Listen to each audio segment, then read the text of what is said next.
I actually was planning to have a career in law, like my father was a lawyer in Brooklyn. And my plan was to study in the day, go to evening school, this. I had a whole plan to be a lawyer. And after I met the Rebbe, I decided it's easier to preach than to practice. And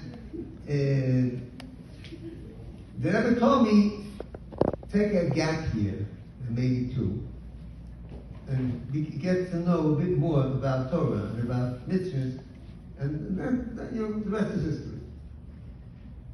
So at some stage, it's about 1960 to 61, I became obsessed with the lack of a formal connection to the Rebbe. You want to connect to the person, someone special in your own life. Where's the connection? How can I connect? How can I feel one? And I was brought up in my days when I already came to Chabad about stories about how when the previous Rebbe passed away, how people connected. They signed different letters asking the Rebbe to be the Rebbe. I never went through this. And then I was at a Fabrengen. You were allowed, entitled, so-called, to go to the Rebbe once a year for a private audience around the time of your birthday. This was in the 50s and 60s and very early 70s until it became impossible. Eventually, the Rebbe gave out dollars so he could see thousands at a time. And I decided I'm going to ask the Rebbe. And the Rebbe himself gave a talk. And the Rebbe spoke. It was the night before I was going into the Rebbe. The night before, it was a Motzei Shabbos, a Saturday night, big Fabrengen, for the anniversary of the previous Rebbe. And the Rebbe said sometimes you may feel a sudden urge to be connected to the Rebbe. You should know that that is not necessarily a product of your efforts and your investment. That could be that the Rebbe thinks about his followers. And when you think about someone, when you're a Rebbe, this awakens them to have a feeling towards the Rebbe. So it's quite possible that all your feelings to want to be attached and to want to be one and to want to connect are really something which is a gift from above and not the result of your own activity, and therefore it can dissipate, it can evaporate. Anything that comes from outside yourself, someone else's influence, someone else's inspiration, can disappear unless you do something to internalize it. And the Rebbe said you have to take action, do something which is going to connect you, and that's going to ground you, as it were. That's going to make it be something which is lasting. So the next night, I went into Yechidus, and the protocol of Yechidus, of private audience with the Rebbe, was to write what you wanted to say. And you worked very hard.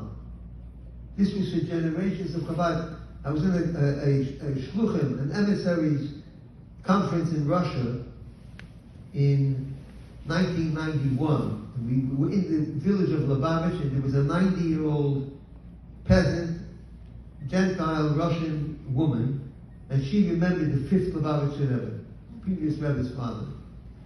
And we asked, what did you remember? And she said a lot of things, but the one thing she said is that she remembers that when the Chassidim went in, they didn't talk to the Rebbe, they would write what they wanted to say. And you would prepare what you wrote, and you would say as much as necessary, as brief as possible, not to take extra time. And as I wrote about 4 or 5 different questions about my divine service, about the study, about tefillah, about prayer. I also wrote, Rebbe, I really want to be connected to you. And I'm also human. And I have my weak moments, my doubting moments. I have all different types of fluctuations like any person. And I want to know, how can I ground, how can I bring it into life And the Rebbe told me, which I'm sharing now, he spoke for a few minutes on this, explained it, but I'm just saying the gist of it was that the main connection is through Torah. If you learn what I learned, or if I may take poetic license, or what I say to learn, then we become united in the deepest possible way. It's a spiritual connection. It's not something, I never saw him. How can I connect? Because even if you saw him, it's possible to have seen the Rebbe as many hundreds of thousands of people did, and did not necessarily have any deep effect for sure on their life. Because that depends on how the feet respond to the signals from the brain. That depends on what I do. What do I do? A person who studies the Rebbe's teachings, I promise you, that person will come closer to their own selves, to their own connection to Hashem, to their own potential, to their own unifying, putting their lives together, the different things which give us all the anxiety that there is in this very complex world that we live in. But through the teachings of the